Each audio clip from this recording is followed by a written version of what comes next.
Metabolites के बारे में हमने स्टार्ट किया था और मेटाबोलाइट्स का मतलब समझ लिया। मेटाबोलाइट्स क्या होते हैं? Intermediate products of metabolism. जो कोई भी बायोकेमिकल रिएक्शन है उसके इंटरमीडिएट प्रोडक्ट्स की बात करते हैं, है ना। कोई रिएक्टेंट कन्वर्ट हो रहा है प्रोडक्ट में, या कोई इंटरमीडिएट प्रोडक्ट बन रहा है, रिएक्टेंट या तो प्रोडक्ट में कन्वर्ट हो या फिर कोई इंटरमीडिएट प्रोडक्ट बने, तो उसको हम बोलेंगे मेटाबोलाइट्स। मेटाबोलाइट्स दो टाइप के होते हैं, पहले टाइप समझ लो, फिर ये पिक्चर आपको बहुत आसानी से समझ आ जाएगा। ये देखो आपके सामने, फिर आपको क्लियर हो जाएगा। मेटाबोलाइट्स दो, प्राइमरी एंड सेकेंडरी। ठीक है, जरूरत है थोड़ी सी। प्राइमरी मेटाबोलाइट्स का मतलब क्या हुआ? ऐसे मेटाबोलाइट्स जो प्लांट की ग्रोथ एंड डेवलपमेंट में पार्टिसिपेट करने वाली रिएक्शंस में ये खुद मॉलिक्यूल्स इन्वॉल्व हों। यहां अगर आप देखोगे बहुत सारे आपके लिविंग ऑर्गेनिज्म प्रोड्यूस करते हैं thousands of organic compounds, biomolecule, जिसमें से आपने अभी देखा एमिनो एसिड, शुगर है, क्लोरोफिल्स है, हीमोग्लोबिन है ना। ये सारे रिक्वायर्ड हो प्राइमरी मेटाबॉलिक रिएक्शन के लिए, जैसे photosynthesis, respiration, protein synthesis, lipid का सिंथेसिस, ये इनको हम बोलेंगे प्राइमरी मेटाबोलाइट। जैसे फोटोसिंथेसिस आपकी रिएक्शन याद हो, CO2 है, वाटर है ना, फिर बन जाता था क्या? यही बनता था, उसके साथ ऑक्सीजन बन जाता था। अब इनमें जो प्रोडक्ट बन रहा है इसका ग्लूकोज, इसका हम नाम क्या बोलते थे? ग्लूकोज। ये प्लांट अपने ग्रोथ के लिए, अपने रेस्पिरेशन के लिए इसी मॉलिक्यूल का इस्तेमाल करता है ना। एमिनो एसिड्स कन्वर्ट होते हैं प्रोटीन में, तो प्रोटीन बिल्डिंग ब्लॉक है। प्लांट का ग्रोथ या एनिमल का ग्रोथ प्रोटीन से ही हो सकता है, ग्रोथ एंड डेवलपमेंट। तो ये एमिनो एसिड्स प्राइमरी मेटाबोलाइट्स हैं। जो भी ऑर्गेनिक मॉलिक्यूल प्राइमरी ग्रोथ या हम बोले तो ग्रोथ एंड डेवलपमेंट में पार्टिसिपेट करे लिविंग सिस्टम में, वो प्राइमरी मेटाबोलाइट्स है। इसके अलावा बहुत सारे प्लांट्स, फंजाई, इवन माइक्रोब्स, इनके पास कुछ ऐसे मॉलिक्यूल्स बनेंगे, ऐसे कुछ ऑर्गेनिक कंपाउंड्स बनते हैं, बायोमोलिक्यूल्स बनते हैं, जो प्राइमरी मेटाबॉलिक रिएक्शन में पार्टिसिपेट नहीं करते, बनते हैं उनकी बॉडी में, प्राइमरी मेटाबॉलिज्म में उनका कोई रोल नहीं है, बस बनते हैं, है ना। एंड उनको वो डायरेक्ट कोई इन्वॉल्वमेंट नहीं है उनका ग्रोथ लाइक फंक्शन, ये ग्रोथ जैसा कुछ फंक्शन है, डेवलपमेंट है ऑर्गेनिज्म में, इनमें कोई इनका रोल नहीं है। ऐसे कंपाउंड्स को हम सेकेंडरी मेटाबोलाइट्स बोलते हैं। अब जैसे आप देखो इधर, तो आपको एक एग्जाम्पल, क्या दो एग्जाम्पल बड़े कॉमन से हैं जिसमें आप बहुत आसानी से समझ सकते हो। ये जिंजर है। जिंजर का ग्रोथ एंड डेवलपमेंट के लिए अमीनो एसिड, कार्बोहाइड्रेट, ये सब कुछ चाहिए, लेकिन इस जिंजर का इस्तेमाल हम अपने फ्रेग्रेंस के लिए करते हैं, चाय में, या हम और बहुत सारे और आयुर्वेदिक मेडिसिन में इसका इस्तेमाल किया जाता है। ये जो फ्रेग्रेंस का मॉलिक्यूल है और जो मेडिसिनल मॉलिक्यूल है, टर्मरिक, अपने घर में जीरा है, सौंफ है, ये सब हम एज अ मेडिसिनल प्लांट इस्तेमाल करते हैं। या फिर बहुत अच्छा एग्जांपल आपके इस लोकेलिटी का है ओपियम, बोले तो जिसे अफीम निकालते हो, वो पॉपी का प्लांट होता है, वो पॉपी का प्लांट का वो लेटेक्स जो उस प्लांट के ग्रोथ एंड डेवलपमेंट के लिए नहीं चाहिए बट उस प्लांट में बनता है, उसको हम निकालते हैं, अपने लिए एज अ पेन किलर इस्तेमाल करते हैं। ठीक है, तो ऐसे मॉलिक्यूल, जैसे अब यहां पे ये धतूरा है ना, इसमें भी एक ऐसा ही केमिकल है जो हम मेडिसिन की तरह इस्तेमाल करते हैं। ये भी पेन किलर की तरह इस्तेमाल किया जाता है, ब्रेन को स्टिमुलेट या सप्रेस करने के लिए इस्तेमाल किया जाता है। तो इन मॉलिक्यूल्स का जरूरत नहीं, जैसे यहाँ इसका पिगमेंट है लाइकोपीन, है ना, लाइकोपीन इस प्लांट के लिए, इसके लिए कोई जरूरत नहीं है, लेकिन हमारी बॉडी के लिए बहुत सारे विटामिन सिंथेसिस में एज अ रॉ मटेरियल इस्तेमाल किया जाता है। तो इसकी ग्रोथ एंड डेवलपमेंट के लिए जरूरी नहीं, लेकिन वो किसी और के लिए इस्तेमाल हो सकता है, वो कोई और यूज कर सकता है। तो हम इन केमिकल्स का यूज करते हैं। कुछ इसमें से केमिकल्स हमारे लिए यूजफुल हैं, जैसे एक और एग्जांपल ले लें, वो आक का पौधा जानते हो, जिसको पत्ता तोड़ने पे वो लेटेक्स वाइट सा निकलता है, वो आपने देखा होगा, है ना। आग का पौधा होता है ना, व्हाइट व्हाइट सा और लेटेक्स निकलता है, उसके पास भी सेकेंडरी मेटाबोलाइट्स है। वो जो व्हाइट लेटेक्स है that is a secondary metabolites, but वो यूजफुल नहीं है। किसी की आंख में पड़ जाए तो वो ब्लाइंड हो जाता है ना, तो वो यूजफुल नहीं है, तो वो हम उसके बारे में बात नहीं कर रहे, but that is also secondary metabolite. वो प्लांट के ग्रोथ एंड डेवलपमेंट के लिए जरूरी नहीं है। हाँ, प्लांट में डिफेंस जरूर देता है।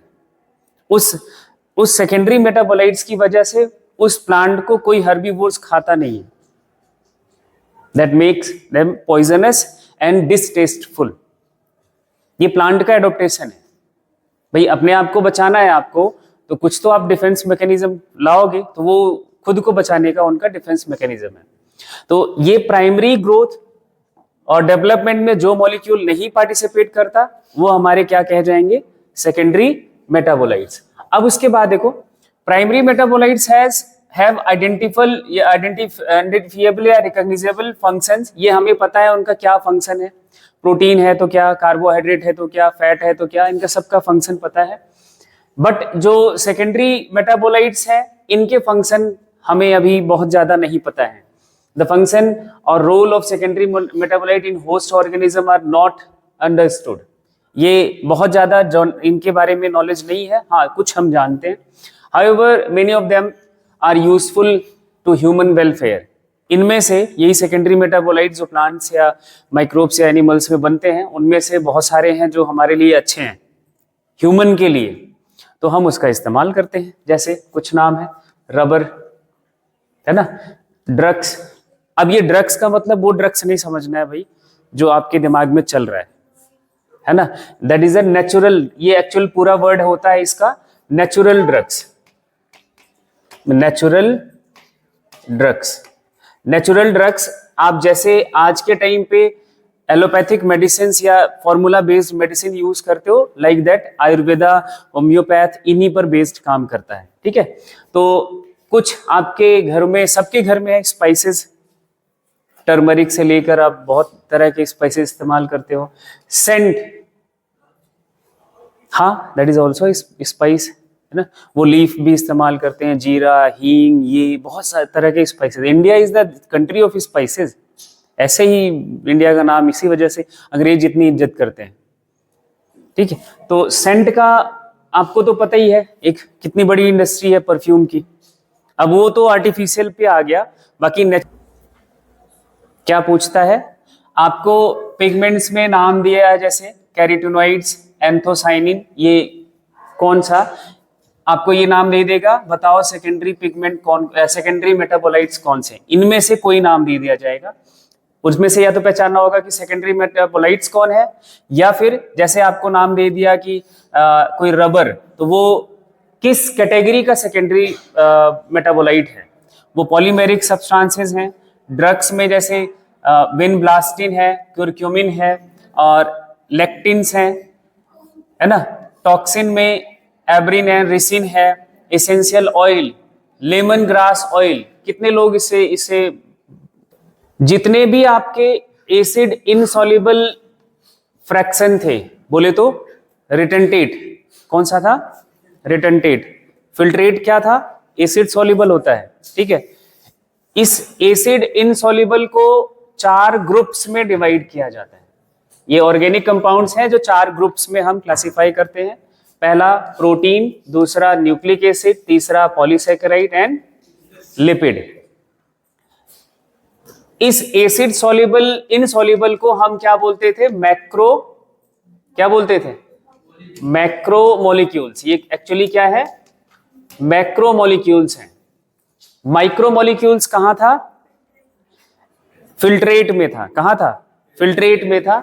इस मैक्रो मॉलिक्यूल के जो 4 क्लासेस हैं उनमें से एक एक्सेप्शनल केस है, कौन सा, लिपिड है। तो ये माइक्रो कैटेगरी का, क्यों, इसका मॉलिक्यूलर वेट लेस देन 1000 है तो माइक्रो का, लेकिन प्रेजेंट कहां होता है, रिटेंटेट में, इसलिए यहां पे लिखा हुआ है। ये क्लासेस है, इसमें से एक्सेप्शन है लिपिड का, जिनका मॉलिक्यूलर वेट आपका 10,000 तक होता है, 1000 to 10,000 डाल्टन तक होता है, एंड इसके ऊपर भी होता है। एंड इस रीजन से इन मॉलिक्यूल्स को हम क्या बोलते हैं, बायो मैक्रो मॉलिक्यूल्स। इनको क्या बोला जाता है, बायो मैक्रो मॉलिक्यूल्स, ये एसिड इनसॉल्युबल फ्रैक्शन में है, रिटेंटेट है, ये सब कुछ हमने डिस्कस कर लिया है। अब उसके बाद देखो the molecules in the insoluble fraction with exception of lipid are polymeric substance. Polymeric substance का मतलब, पॉलीमेरिक सब्सटेंस का मतलब जिनके मोनोमर्स मिलकर एक बड़ा मॉलिक्यूल बनाए। जैसे वो आप बीड्स ऑन स्ट्रिंग समझते हो, दाने आपके एक धागे पर जोड़ के हम वो माला बना देते हैं, लाइक दैट जो इनके भी मोनोमर्स होंगे वो मिलकर एक पॉलीमेरिक स्ट्रक्चर बनाएंगे। ऐसे मॉलिक्यूल को हम बोलेंगे पॉलीमेरिक सब्सटेंस। मोनोमर्स का ये एक ग्रुप हो तब वो पॉलीमेरिक सब्सटेंस कहा जाएगा। जैसे एक एग्जांपल ले ले तो पॉलीसैकेराइड किसका, पॉलीसैकेराइड आपका किसका पॉलीमेरिक सब्सटेंस है? मोनोसैकेराइड्स का। किसका? मोनोसैकेराइड्स का। अब इसके बाद अगर हम बात करें प्रोटीन किसका पॉलीमेरिक फॉर्म है? एमिनो एसिड का। किसका? एमिनो एसिड का। तो ये आपको समझ आ गया है पॉलीमेरिक फॉर्म का मतलब क्या है। And then why do lipid whose molecular weight not exceed 800 Dalton come under acid insoluble fraction, that is the macromolecules? तो इसका जवाब आपके पास ऑलरेडी डिस्कस्ड है, ये आपको पता है। और इसका आंसर आपके पास है कि लिपिड मैक्रोमोलिक्यूल फ्रैक्शन में क्यों होता है। क्यों होता है? क्योंकि जो एसिड है, जो हमारा सॉल्वेंट है, वो पोलर नेचर का है। लिपिड कैसा है? नॉन पोलर नेचर का है, उसमें वो सॉल्युबल हो ही नहीं सकता, इनसॉल्युबल होता है, इसलिए वो रिटेंटेट के साथ है। यही आपका यहाँ पे लिखा हुआ। Lipids are indeed small molecular weight compound present not only as such but though arranged into structure like cell membrane, other membranes, यहाँ इनका प्रेजेंस है। When we grind the tissue, जब हम टिश्यू को ग्राइंड करते हैं तो ये डिसरप्ट हो जाता है, सेल स्ट्रक्चर एंड मेम्ब्रेन भी डिसरप्ट पीसेस में ब्रेक हो जाते हैं। And which are not water soluble, जो वाटर सॉल्युबल नहीं होते हैं।